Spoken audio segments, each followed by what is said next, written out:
Quem está feliz aí, dá um grito para Jesus aí, vamos ver. Eu não sei quanto a vocês, mas eu estou bem empolgado para essa noite, estou bem animado. E eu creio que o Espírito Santo, Ele quer nos encher de algo especial e quer nos reavivar, tocar no nosso coração, ministrar a nossa alma, fazer com que muitos de nós que chegamos aqui, talvez hoje um pouco tristes, saiamos daqui desse lugar um pouco mais felizes. Muitos de nós que já chegamos felizes, saímos daqui com uma missão e uma visão de Deus para aquilo que nós vamos fazer a partir de hoje. Amém? Você crê nisso? Então o Espírito quer trazer uma leveza para o teu coração. Então abre a tua mente, respira fundo e deixa o Espírito fluir. Não cria uma expectativa em mim.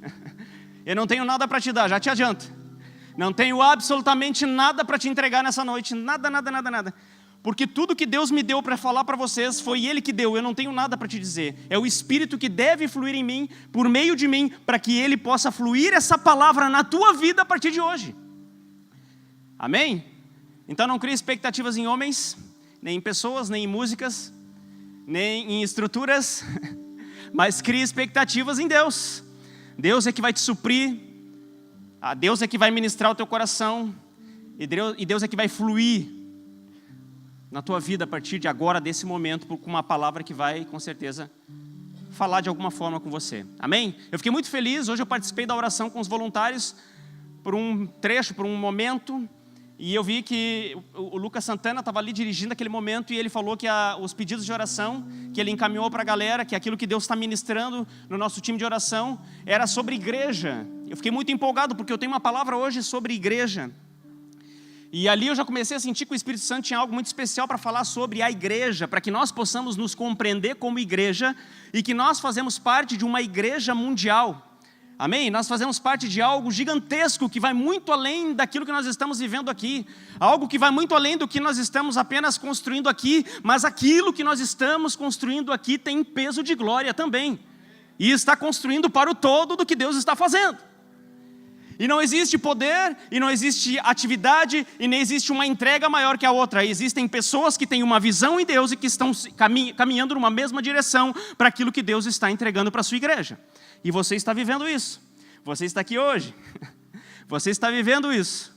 Está deixando Deus fluir em você. E por isso eu estou feliz. Por isso você deveria estar feliz. Deveria dar um sorriso nesse momento. Deveria se alegrar. Porque você está no melhor lugar e no melhor momento que você poderia estar da sua vida. Só isso, simples assim. Só isso. Não tem PlayStation, não tem Xbox, não tem... Como é que é o nome do jogo novo aí? Fortnite. Sei que eu estou por dentro do negócio. Não tem Fortnite ou qualquer outra coisa, não tem nenhum bem material e nenhuma alegria desse mundo que se compare àquilo que nós estamos vivendo hoje aqui. O pedaço do céu na terra. Nós estamos vivendo esse pedaço do céu. E o melhor, não é só para esse momento. Você carrega com você. Jesus disse, eu dou o meu reino para você. Você está com o reino. Por onde você anda, você é uma perninha, um traço, uma ramificação do reino de Deus se manifestando. O Éden junto com você, por onde quer que você esteja. Eu não sei se você fica animado com isso. Mas eu fico pirado quando eu vou lendo a palavra de Deus. E tudo na palavra de Deus, ela corre o rio da redenção. Toda a palavra de Deus, ela flui num rio que leva para um fim, que é a redenção de todas as coisas. E não é só sobre Deus redimindo, mas é sobre eu e você como agentes ativos da redenção de Deus. Amém? Eu gosto muito, eu vejo que tem umas pessoas que ficam, vem comigo para a loucura, porque Deus está te chamando para viver isso. Amém? Deus está te chamando para viver essa loucura que é viver o reino, é você sair de um estágio inicial, e agora você está caminhando com Jesus. Você é o mais próximo de Jesus que as pessoas estão vendo. O Jesus Cristo, em carne e osso. E eu estou dizendo isso porque toda a palavra de Deus ela é inspirada e nos leva para essa realidade. Uma realidade espiritual que nos leva para esse rio da redenção. Que nos mostra o que Deus, de forma pedagógica, quer nos ensinar. Então, desde o início, desde Gênesis, desde antes de tudo, Deus já estava preparando. E quando a palavra de Deus vem, ela vai construindo uma ideia, vai construindo algo até que Jesus venha. É como um filho, é como um pai e um filho. Eu sei porque quando eu quiser ter filho, eu tenho uma ideia para mim que tudo que eu quiser construir no caráter dele, eu preciso ensinar de forma pedagógica, eu preciso trazer de forma instrumental, de forma talvez lúdica, talvez de uma forma boba até. Eu preciso ensinar alguns princípios, alguns preceitos para que quando ele chegue numa idade adulta, eu possa dizer então para ele, você faz isso. E quando ele se deparar com esse preceito, ele vai dizer, opa, mas sempre foi tão natural para mim. E a palavra de Deus é assim. A palavra de Deus, ele vai construindo algo. Ele vai gerando algo. Vai construindo algo grandioso, algo glorioso, algo perfeito. Algo que vai além da nossa mente, do nosso entendimento. Algo que os maiores teólogos da história estão até hoje estudando. Algo que o Espírito que flui em mim, quando eu abro essa palavra, e pode, através desse Espírito, fazer com que eu entenda e descubra, talvez coisas que talvez pessoas das mais estudiosas nunca viram. Preciosidades que nos apontam para Jesus. Então, se você lê a Bíblia sobre essa ótica, você nunca vai se dar mal. Nunca. Você pode ler a Bíblia sobre diversas óticas, ok? Você pode ler a Bíblia pensando em finanças, pensando em como se dar bem, pensando em como você vai receber algo das mãos de Deus. Você pode ler a Bíblia de várias formas, mas deixa eu te dizer uma coisa aqui nessa noite, talvez o lugar mais alto e mais próximo de Deus que nós vamos chegar, mais alto que nós temos para alcançar nessa noite, não são as mãos, mas são os pés de Jesus. São os pés de Jesus, aonde nós entendemos que tudo nós já recebemos. Tudo já foi feito. Jesus, o Abner colocou no Twitter, achei massa, que talvez algum outro Deus por aí tenha dito, quando morreu, você precisa se esforce nessa palavra, nessa missão. Mas Jesus, quando ele morreu, ele simplesmente disse, ei, está consumado, relaxa. Fica tranquilo, tenha paz no seu coração.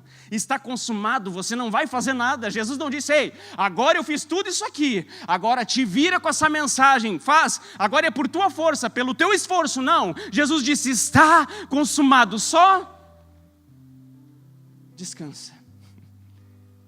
Quando você chega diante da sua missão cansado, você não alcança. Aqueles homens estavam dentro do barco com Jesus. Começou a vir a tempestade, eles estavam desesperados, estavam apavorados com aquilo que estava acontecendo, e Jesus tinha dito, nós vamos pregar, nós vamos ir, nós temos que atravessar isso aqui, então fiquem tranquilos. E Jesus foi tirar uma sonequinha, e aqueles homens começaram a se apavorar quando cutucaram Jesus. E aí, Jesus, olha a tempestade que está acontecendo. E Jesus olha para eles, eu não disse para vocês que nós iríamos fazer o que tinha que fazer? O mar se acalma então, e o mar se acalmou. Nós precisamos fluir naquilo que a palavra de Deus está nos dizendo. Sabe qual é a reação que nós temos que ter nesses dias? A reação que nós precisamos ter nesses dias é, ei, tempestade, eu não estou nem aí para ti. Deixa eu dar uma deitadinha aqui do lado de Jesus. Jesus, dá um cantinho. Deixa eu deitar aí do teu ladinho, o barquinho aqui, né? Até melhor, que daí eu consigo te abraçar e ter uma desculpinha para estar mais encostadinho em ti. Não se preocupe com a tempestade, querido. Não se preocupe com as dificuldades. Não se preocupe com as coisas que estão acontecendo na sua volta. Só confie e descanse. Se você chegar cansado na sua missão, você vai fazer que nem Esaú. Esaú voltou cansado. Eu estou cansado. Eu estou cansado, estou desesperado. Jacó, que não foi boba, Tu quer o que eu tenho aqui? Então tu me dá a primogenitura. Quem chega cansado na sua missão, perde aquilo que deveria chegar. Por isso que antes de você chegar na terra prometida, a palavra diz que tinha Gileade, que era o lugar onde, antes de você chegar, você poderia passar um bálsamo que removia dos seus pés as dores do deserto, da areia quente do deserto. Deus quer tirar o cansaço de pessoas nessa noite, pessoas que estão cansadas talvez de mover e de fazer pelos seus próprios braços. Não, querido. Comece a se mover pelo espiritual, comece a se mover por aquilo que Deus está ministrando no seu coração. Começa a se trancar no quarto, as coisas começam a bater na sua porta e você está dentro do quarto, orando e declarando, e está lá orando em língua e declarando, e as coisas vão se resolvendo. Toda a autoridade nos foi dada em Cristo Jesus. Então nós precisamos fluir nisso, que tudo orbita Jesus, tudo está em volta dele. Deus é um Deus pedagógico, Ele quer nos ensinar coisas. O plano da salvação é um plano imerecido, nós não deveríamos estar aqui hoje. Isso aqui já é o momento da nossa maior gratidão, nós temos que glorificar Deus, entrar nessas portas, como diz o salmista, e chegar aqui glorificando a Deus. Porque tudo é imerecido, o fato de nós sermos igreja é imerecido. Amém? Guarda isso no teu coração. Pegou? O fato de você ser igreja, já você não merece nem isso. Ah, mas a igreja tem problema, eu passo perrengue. Cara, aqui é pedra sobre pedra, não é tijolo. É pedra afiando pedra. Sai faísca, mas precisa estar junto. Nós somos como Jesus. Jesus é a pedra e a rocha. E nós somos a cópia de Jesus, nós também somos pedra. E aqui é pedra sobre pedra, querido. Aqui é um batendo no outro e sai a faísca, mas é dessa forma que Deus vai nos moldando. É dentro da igreja. A igreja, a beleza da igreja, a perfeição da igreja. Deus, Ele está olhando para a igreja como algo glorioso, como algo lindo. Você sabia que Deus para nós é irresistível? A quem quer que seja Jesus, sendo Jesus apresentado, a este Jesus é irresistível. Amém? Isso é fato, né? Preciso repetir isso? Amém? Precisa repetir isso, José? Não, né? Não preciso. José sabe, todo mundo sabe. O Júnior sabe. A quem quer que seja apresentado o Cristo vivo, aquele que Pedro olhou, tu és o Cristo, o Filho do Deus vivo. A quem quer que seja apresentado a este se rende, porque Jesus é irresistível. Só que o livro de Esther, ele nos revela um Deus que não resiste a uma igreja. Olha que poético isso. Ele revela um Deus que não resiste a uma igreja. A Bíblia diz que havia um rei 500 anos antes de Jesus, chamado Assuero. E vamos traçar um paralelo desse rei como... Amém? Vamos traçar um paralelo desse rei como Deus. Vamos fazer essa leitura. Esse rei fazia uma festa já há 6 meses. E que festa, né, pastor? Imagina, eu estou com 32 anos, eu tô saindo das festas, as pessoas estão chegando, eu já estou meio cansado, irmão. Tem gente que está chegando na festa, eu já estou indo embora, já estou meio cansadão. Mas é que eu não estou com o corpo glorificado. Lá nas bodas a gente vai ter um corpo glorificado, vão ser anos, vai ser uma eternidade de festa com Jesus. Amém? Você está empolgado para esses dias? Parece tão longe, mas está logo ali na frente. Nós vamos estar lá, aí não vai ter cansaço. Sabe esses casamentos que a gente está indo aí, que são vários, que a gente dá uma cansadinha, não é? Tem uma horinha ali que dá um desânimo, né? E o Belzinho que gosta de um passinho também, Bel, eu te admiro, porque eu não tenho essa força toda não para dançar a noite toda. E a gente dá uma cansada, mas nas bodas a gente vai estar animadaço. Nada vai nos impedir de olhar nos olhos de Jesus e dançar com Ele, por noites e noites e dias e dias e dias e dias. Aleluia! Se permita sonhar com as coisas de Deus, se permita olhar para aquilo que Deus está fazendo. Esse rei estava 6 meses fazendo festa. Ele queria mostrar o poder, a imponência do seu reino. Ele queria mostrar para o mundo que o reino dele tinha força.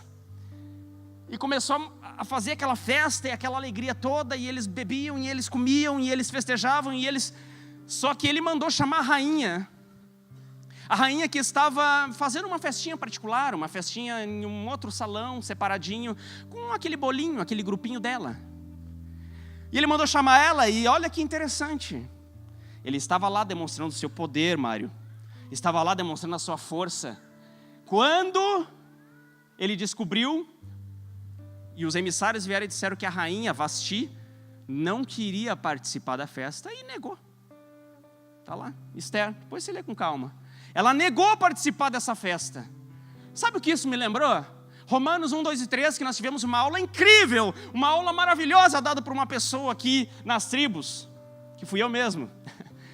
Romanos 1, 2 e 3, eu me lembrei disso quando eu estava lendo esse livro de Esther, que Deus Por meio da sua natureza, ele expressou o seu amor e expressou os seus preceitos para todas as pessoas. Então todos são culpados diante de Deus. Todos tiveram a oportunidade de conhecer a Deus. Não tem nenhuma pessoa sequer no mundo que não tivesse tido a oportunidade de conhecer a Deus. Seja da forma que for.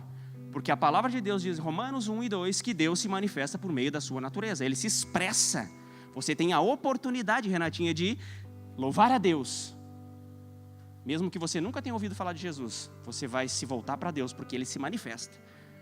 De alguma forma, como Deus é maravilhoso. Ele dá um jeito de te achar, querido. A parábola do filho pródigo, ela é verdadeira. Amém? Ele sempre vai caminhar na tua direção. Ele sempre está vindo na tua direção. Não interessa de que forma você está voltando. Deus, Ele sempre sai daquela porta e está indo na sua direção. 6 meses de festa, chama a rainha Vasti. Vasti não quer saber. Não quero. Por isso, no capítulo 2 de Romanos diz que aqueles que rejeitaram a Deus, Deus largou a eles aos seus próprios preceitos, às suas próprias vontades carnais. Capítulo 2 de Romanos. Aí o que esse rei resolve fazer? Preste atenção, olha isso. Esse rei resolve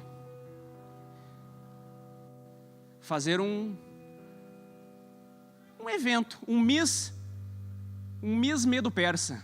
Era o império, ele era rei do império Medo-Persa. Esse império Medo-Persa estava oprimindo os judeus estavam lá dentro também. Era um império que tinha vencido os babilônios, e vencendo os babilônios eles ficaram com alguns judeus ainda, alguns voltando, e estava nesse processo, eram 500 anos de Jesus, eles estavam nesse meio do caminho. E é muito interessante então que esse rei resolve ter uma nova rainha. E ele resolve então buscar, do meio do povo, uma nova pessoa, para cumprir essas funções e para ser a sua próxima rainha. Mas olha que interessante, a Bíblia diz que essa rainha, ela era uma camponesa. Você acha que tinha Mary Kay naquela época? Você acha que tinha BB Cream naquela época? Aquelas pessoas, queridos, aquelas pessoas viviam no campo, viviam sem muitos recursos, com aquelas roupinhas daquele jeitinho que a gente vê na televisão. Não tinha muita... dormia no sereno, que nem diz. Aquelas pessoas não tinham muito. Então sabe o que o rei fazia? Ele fazia o Miss, pegava as melhores. Essas melhores que tinham ali, uma era escolhida, só que essas pessoas ficavam 1 ano sendo embelezadas para poder se apresentar diante do rei. 1 ano. Pensou, Danilus? 1 ano só sendo embelezada. Ei, beleza, topo, tô dentro. Só sendo embelezada, comendo do melhor, talvez fazendo uma academiazinha, né? Para essas mulheres ficarem lindaças para o rei ver. Olha que interessante, mas vamos pensar o plano da redenção, vamos olhar o big picture. É Deus chamando a sua igreja. É Deus chamando a sua igreja que está lá no meio do campo, a sua igreja que está sendo preparada pelos recursos do próprio rei. Não é sobre ela, é sobre aquilo que o rei está dando para ela se apresentar bela diante do rei.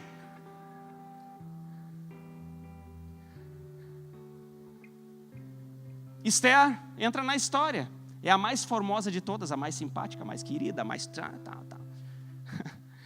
Esther entra na história, criada pelo seu tio, seus pais, seu primo. Os seus pais, quando ela tinha 3 anos, os seus pais morreram, então ela foi criada por Mordecai, ou por Mardoqueu, depende da tradução que você vai ler. Então ela foi criada por esse primo, que ora, eu fazendo uma leitura bíblica, ora ele representa para mim, me representou Jesus em alguns atos, ora o Espírito Santo, porque... ele que criou a Esther, e Esther está representando a igreja. Então o Espírito é aquele que nos dá um destino, é o Espírito que nos guia, é o Espírito que vai à nossa frente, é Ele que nos inspira, é Ele que nos eleva à estatura de Cristo. Mardoqueu, ele faz esse papel, nada simples, de guiar Esther durante a sua trajetória. Mas é interessante que, depois desse concurso de beleza, ela conseguiu chamar a atenção muito do rei. Ela se tornou irresistível para ele. ele teve que ungir ela, ou teve que colocar ela como rainha. Ela passou a ser a rainha, não tinha feito nada.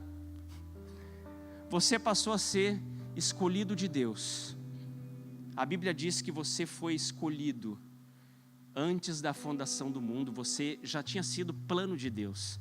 Não é uma novidade. E hoje ele veio na igreja e aceitou Jesus. Então, ele está com uma sua salvação. E hoje ele cometeu um erro, cometeu um pecado. Então hoje ele acha que ele vai para o inferno. Se ele morrer nesse exato minuto, ele vai para o inferno. Não, querido, esquece isso aí.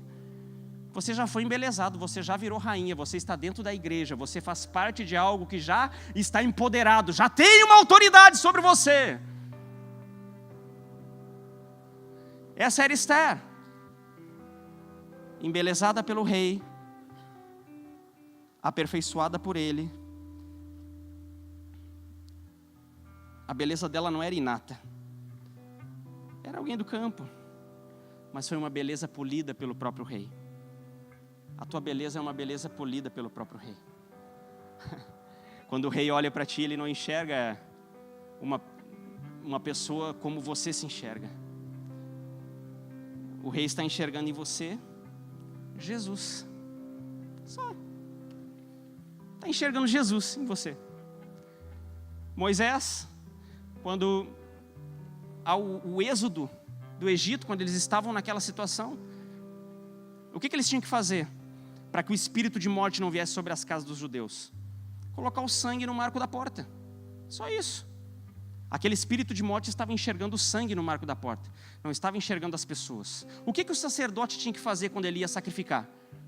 Um cordeiro, pelos pecados do povo. Pegar um cordeiro perfeito, é ou não é? Cordeiro perfeito? O que era avaliado quando era feito o sacrifício? O cordeiro, não a pessoa. Amém? Então nós precisamos nos desvincular do nosso eu, da nossa pessoa no momento da redenção, e nos focarmos em Jesus.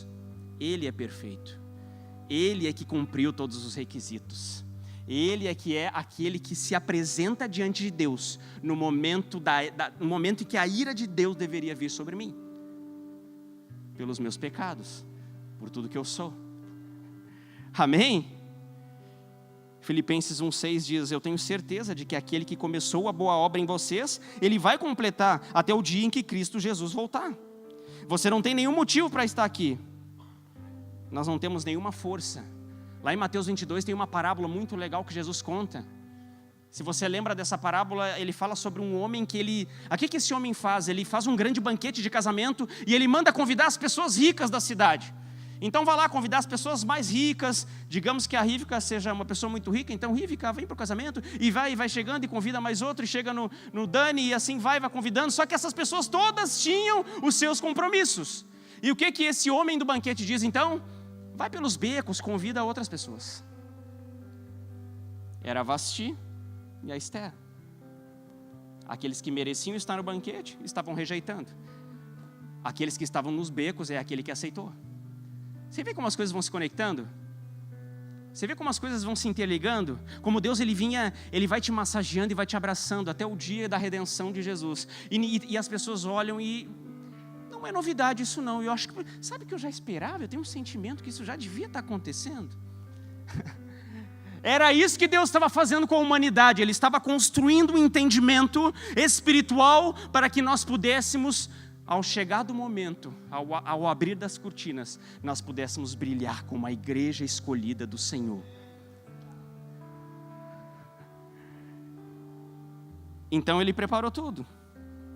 Ele preparou todas as coisas. Só que nem tudo é perfeito.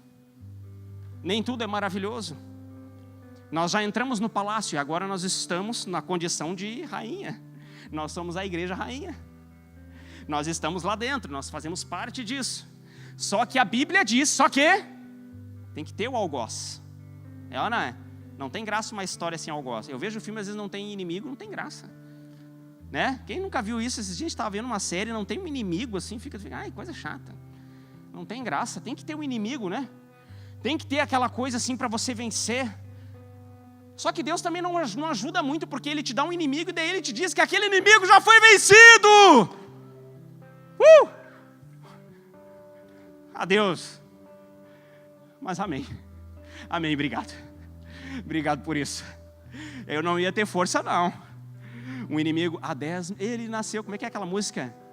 Há 10 mil anos. Não sei nem cantar a música, viu? Olha aí, ó. Vamos orar pelas irmãs ali. Ela sabe tudinho a música, gente. Jesus. Então tinha um inimigo. O cara se chamava Amã. Esse rei Assuero, não contente com aquilo que ele estava vivendo, ele queria levantar alguém. Levantar alguém para ser o primeiro-ministro, prime minister dele. Ele queria levantar alguma pessoa que pudesse ser aquele que ia auxiliá-lo. E esse cara se chama Amã. Só que esse Amã, olha que interessante, presta atenção nisso. A palavra de Deus diz que Moisés saiu do Egito. Vamos voltar aqui, ó. Vem comigo. O êxodo do Egito representa a nossa salvação, amém? Você já estudou isso? Nunca estudou? Então eu estou te dizendo. Receba isso em amor. O êxodo representa a salvação do povo de Israel. O povo de Israel saindo dos braços do inimigo, do pecado, saindo daquilo que o oprimia, daquilo que o prendia, daquilo que estava trancando, e não por esforço pessoal, porque Deus mandou as pragas, Deus moveu o coração do faraó, foi tudo Deus que fez. Não foi nada que eles fizeram, foi tudo Deus, amém? Então eles saíram do Egito, agora estão caminhando pela terra prometida, em direção à terra prometida. Qual foi o primeiro povo que apareceu para atazanar a vida dos irmãos, dos queridos? Qual foi o primeiro? Os amalequitas. E daí tem aquela história, aí Moisés sobe lá no monte, levanta o braço, aí baixa o braço, aí não sei o que, e eles vencem. Então todo mundo sabe essa história. Os amalequitas são os primeiros. Esse Amã infeliz é descendente dos amalequitas. Então a rainha, constrói comigo, a rainha entrou no reino, tá tudo beleza. Estou aqui no meu palácio, eu sou a igreja, estou aqui, construí um lugar perfeito para mim. Estou aqui no meu templo da Assembleia de Deus, aqui no IU, tudo tão bonito. Estou aqui com os meus líderes, a minha tribo. Estou aqui na minha igreja, está tudo tão confortável, não tá? Está gostosinho, né? Dentro do palácio é uma delícia. Quando o primeiro-ministro é levantado. Amã era descendente dos amalequitas. Aliás, Deus tinha dito para o povo de Israel que eles deveriam eliminar os amalequitas. Só que o povo de Israel não eliminou. Saul teve a oportunidade e não fez. Quando nós não eliminamos de uma vez por todas os problemas, eles vão nos perseguindo até o dia que nós de fato tomamos uma decisão, porque não é uma questão de posição, mas sim de posicionamento. Nós precisamos usar a autoridade que Deus nos deu. Saul teve autoridade, ele poderia ter eliminado os amalequitas, não eliminou, e olha para quem sobrou, para a coitada da Esther. E o Mardoqueu está lá agora, descasca esse abacaxi, toma um Amã para ti. Estava Amã lá, primeiro-ministro, e Mordecai estava lá, na volta do palácio, sempre dando, né, porque estava lá dentro do palácio a Esther, a pessoa que ele criou, né, então ele queria acompanhar, dar uma bisu para ver como é que estava a criação dele. Só que quando Amã passava, ele queria que todos se curvassem diante dele, afinal ele era primeiro-ministro, ele tinha poder, tinha autoridade, queria que todos se curvassem. Quem não se curvou diante de Amã? Quem? O querido do Mordecai não se curvou. Aí o que Amã fez? Chegou diante do rei e disse: rei, tem um povo aí que não te obedece. Isso não te lembra nada? Tem um povo aí que não segue as leis do Império Medo-Persa. Uns judeus. Amã queria pegar o Mordecai, mas ele sabia que Mordecai era judeu, então ele queria dar um jeito de pegar todo mundo, porque daí ele já se livrava, porque tinha rixa já dos amalequitas que vinha da história desde o tempo lá do Egito. Amém? Você está comigo? Está conectado comigo? Então vamos construindo. E o rei disse: eles não cumprem? Então te dou autorização, pode matar todo mundo. Todos os judeus com uma condenação de morte, só isso. É como tu ter uma autorização de morte para matar todos os brasileiros. E daí começasse a chegar de porta em porta aqui, botar um decreto na tua porta dizendo: daqui a 11 meses você vai morrer. O que o judeu fez? Aquela algazarra, vestiu pano de saco, botou cinza na cabeça, foram para as praças. O que Mordecai fez? Criei a rainha, velho. não me leves. Eu criei a rainha, eu vou na fonte. Ô rainha! A Bíblia diz que Mordecai foi lá para a porta do templo. Do templo não, do palácio. Mordecai chegou na porta do palácio vestido de pano de saco, de cinza, aquela coisa. Eu até fui a fundo nessa história do pano de saco e a coisa era complicada, querido. Tem gente que diz que o pano de saco era... Está filmando isso? Era pano só nas regiões aqui, nas partes íntimas. Mas isso algumas pessoas dizem, né? Mas a coisa era feia, né? Em algumas traduções diz que era um pano grosseiro, né? Na NTLH, quem tem aí. Então, ele chegou na porta do palácio e a Bíblia diz que ele não podia entrar porque o palácio não estava preparado para receber quem estava de pano de saco. Será que nós estamos preparados para receber quem está de pano de saco? Será que nós, como igreja, estamos preparados no nosso palácio para receber aqueles que estão de luto? Será que nós, como igreja, estamos preparados para receber aqueles que estão com a condenação de morte? Ele chegou lá e o pior, quando ele chegou na porta do palácio, sabe o que ele disse? Sabe o que Esther mandou dizer quando ela descobriu que ele estava ali? Manda umas roupinhas novas lá para eu poder falar com ele. Esther estava completamente desconectada da realidade. Às vezes a gente está com a pessoa sofrendo do nosso lado e a gente diz assim: ei, curte aí o palácio. Curte aí o palácio, querido. Você está numa boa, você é igreja. Está tudo bem aqui. Está tudo numa boa.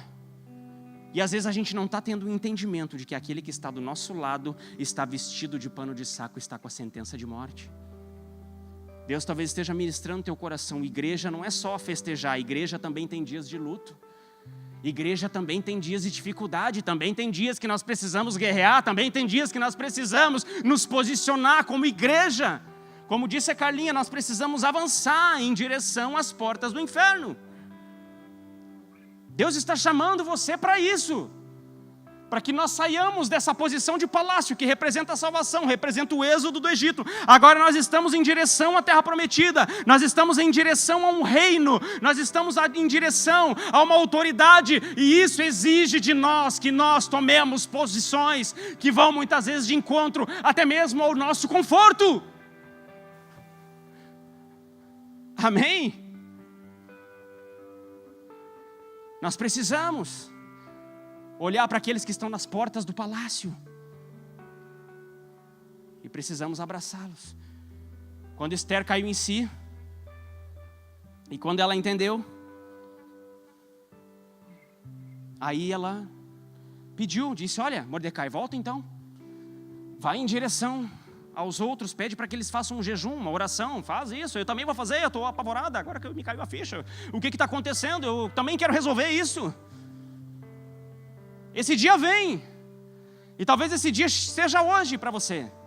Um dia que você toma consciência, o dia que nós como igreja tomamos consciência daquilo que nós estamos vivendo e estamos tomando novas posturas, novos posicionamentos para viver aquilo que Deus está nos chamando para viver. Amém?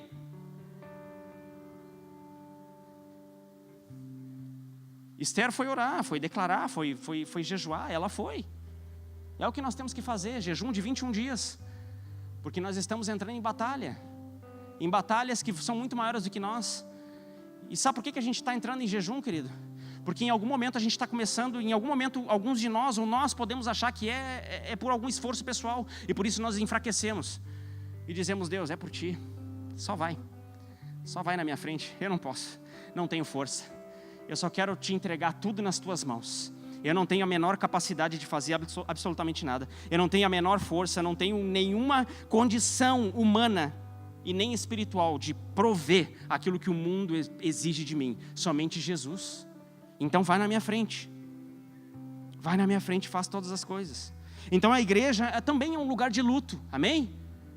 A igreja também é um lugar de luto, em que as pessoas estão passando as suas dificuldades, as pessoas estão passando as suas lutas. E nós precisamos ter esse entendimento. Lá em Eclesiastes 7 diz que melhor é ir à casa do luto do que à casa de festa, porque esse é o destino de todo mundo. Nós não temos que orar por aquele que está preso. Jesus disse que quando vocês fizeram isto a qualquer um dos pequeninos, fizeram a mim. Quando eles tiveram fome, vocês deram de comer. Quando eles tiveram sede, vocês deram de beber. Quando eles estiveram presos, vocês foram visitar. Não é só sobre oração, é sobre ação. Estou passando fome, estou com uma dificuldade, estou sem condições nenhuma. Amém, querido, eu vou orar por você. Pode deixar que eu vou essa madrugada, não, querido. Chegou a hora de a gente compartilhar os bens. Nós somos o update da igreja primitiva. Lá eles entregavam tudo. O que nós estamos entregando? Amém? Ai, dói. Mas não é para doer, não. Deus ele está elevando nós, está nos elevando para nós entrarmos num novo nível como igreja. Que nós possamos enxergar as coisas que estão acontecendo à nossa volta, que nós possamos viver com intensidade aquilo que Deus está nos chamando para viver. Amém? Glória a Deus por isso. Então nós precisamos discernir o coletivo. Por isso que lá quando Paulo vai celebrar a Santa Ceia, ele diz, olha, você precisa discernir o corpo de Cristo, se você não discernir, é por isso que muitas vezes dentre vós existem muitas pessoas que estão fracas e doentes e algumas estão até morrendo espiritualmente, porque nós não estamos discernindo o corpo. Não estamos entendendo as necessidades, estamos querendo comer na frente dos outros, estamos querendo fazer as coisas à frente dos outros, quando nós temos que nos mover no coletivo. Não tem nada que Deus me dê no individual que não sirva para o coletivo.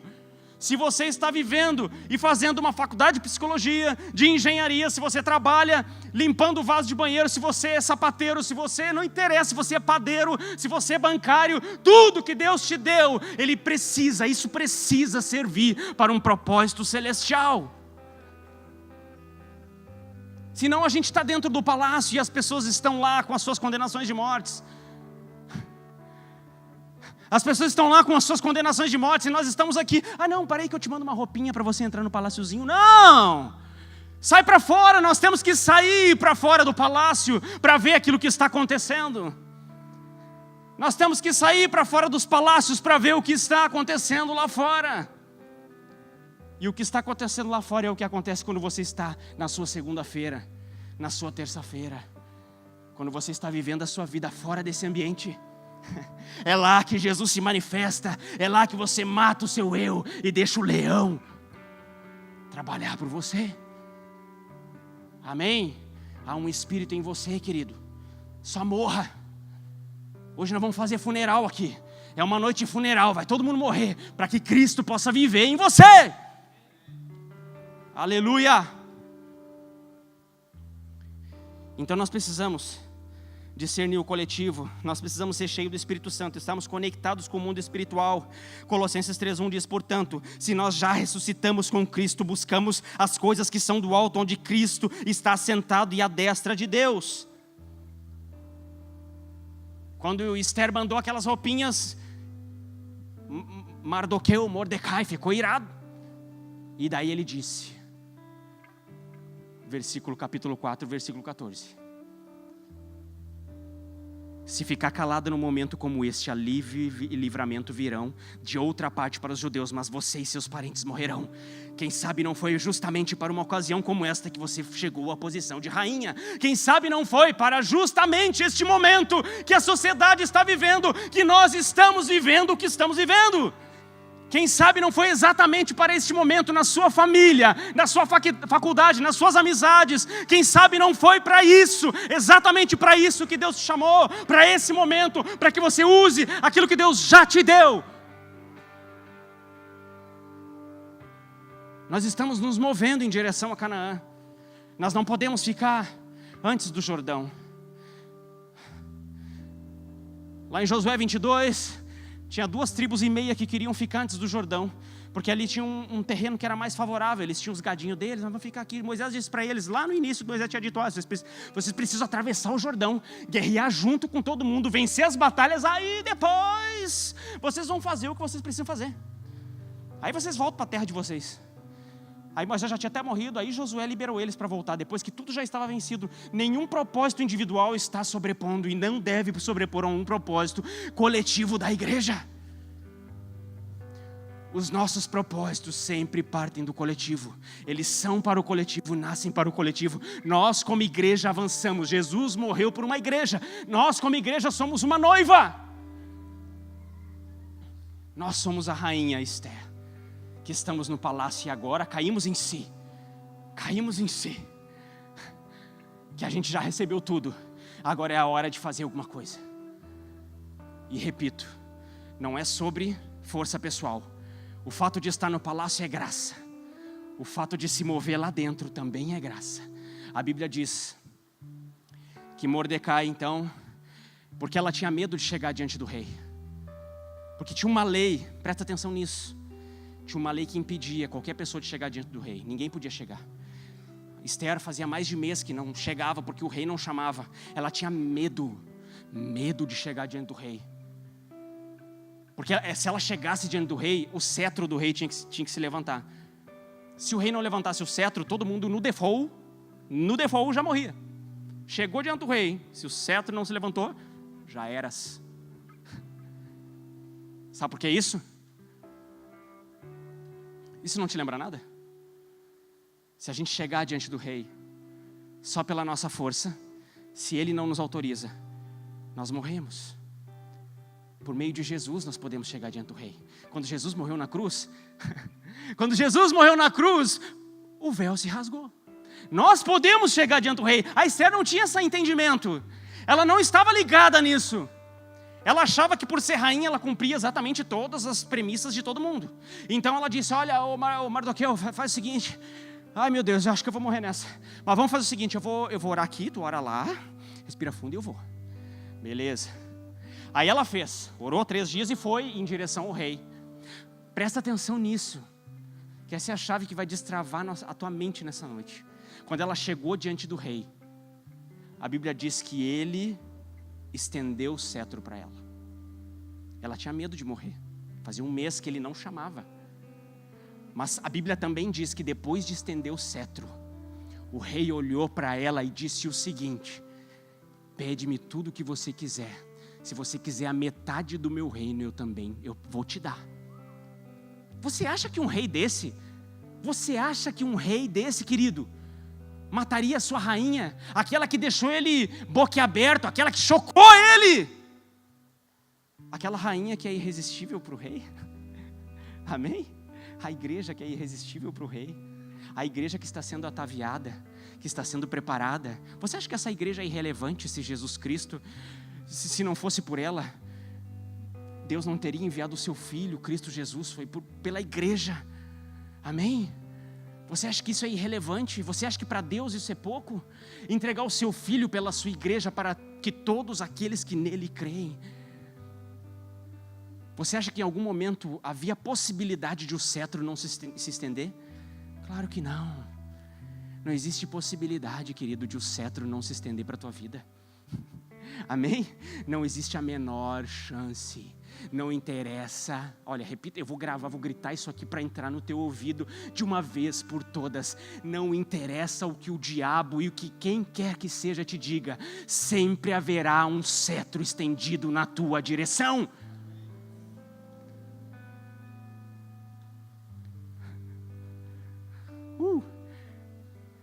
E o rei disse para essa rainha: tudo o que você quiser. Se você quiser metade do meu reino, eu te dou. Lá em Mateus, aleluia, Mateus 25, 34, Jesus falando dos últimos dias. Ele fala: então o rei dirá aos que estiverem à sua direita: venham vocês que são abençoados por meu Pai, recebam como herança o reino que Ele lhes preparou desde a fundação do mundo.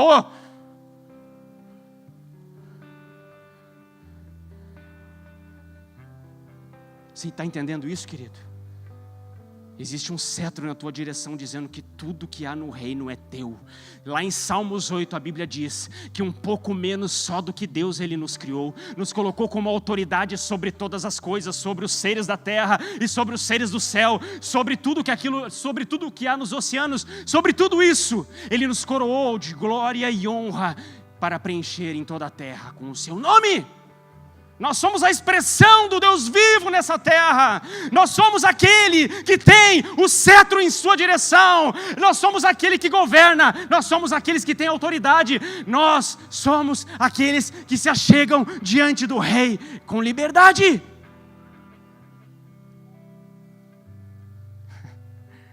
Aleluia. Tudo aponta para Jesus, querido. A tua vida aponta para Jesus. Não é sobre você e a sua vida. Hoje são dias de rasgar os pedidos de oração e de colocar novos pedidos. Brasil, igreja, Jesus. Brasil, igreja local, igreja brasileira, igreja mundial. Eu quero fazer parte do todo. Eu não quero só uma casa, eu não quero só um carro, eu não quero só um bem, eu não quero só uma faculdade, mas se eu ganhar e se eu viver isso, é para glorificar e honrar o teu santo nome.